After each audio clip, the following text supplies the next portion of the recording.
million people around the world are hungry. 815 million. That's more than the combined population of the United States, Canada, and the European Union. What most people don't realize is less than 8% of emergency aid gets to the people who actually need it. The rest, they don't even make the headlines. Zero Hunger with Langar is here for those people.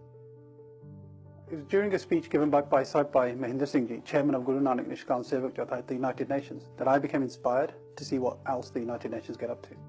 In 2015, they released the 17 Sustainable Development Goals, one of them of which is Zero Hunger. And when I searched where hunger exists in the world, Malawi was at the top of the list. One of the highest rates of malnutrition, one of the highest rates of mortality between 0 and 5.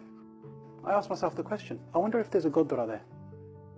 And when I looked, there'd been one there since 1928. And where there's a Gurdwara, I thought, there's got to be langar in some way, shape or guise, whether it's a small congregation or a big congregation. And that's when it hit me. Where there's langar, there's just no space for hunger. Zero Hunger with Langar, as a concept, was born in my head.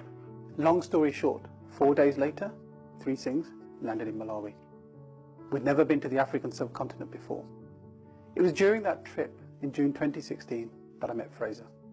Fraser was from Toyoyo village, of around 250 people. And when I was talking to Fraser through an interpreter, I asked him when his date of birth was, and he didn't know.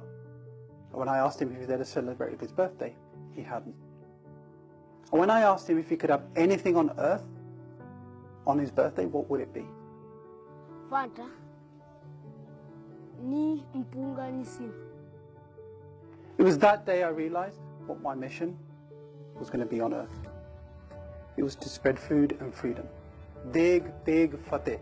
On July 1st, 2016 was going to be my daughter's 10th birthday. I purposely flew back 3 days before so I could be with her.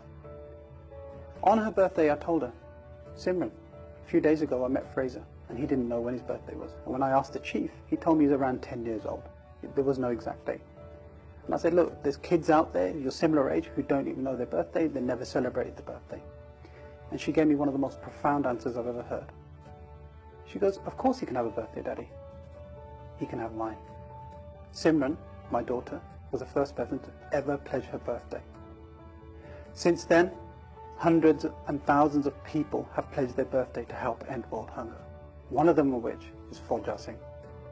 This year in April, Fauja Singh celebrated his 106th birthday, and he pledged it to Zero Hunger with Langar. People from all around the world started donating to his campaign. Before we knew it, he'd raised enough funds to serve 75,000 kids. There's 20 million birthdays every single day in this world. On your next birthday, please consider us.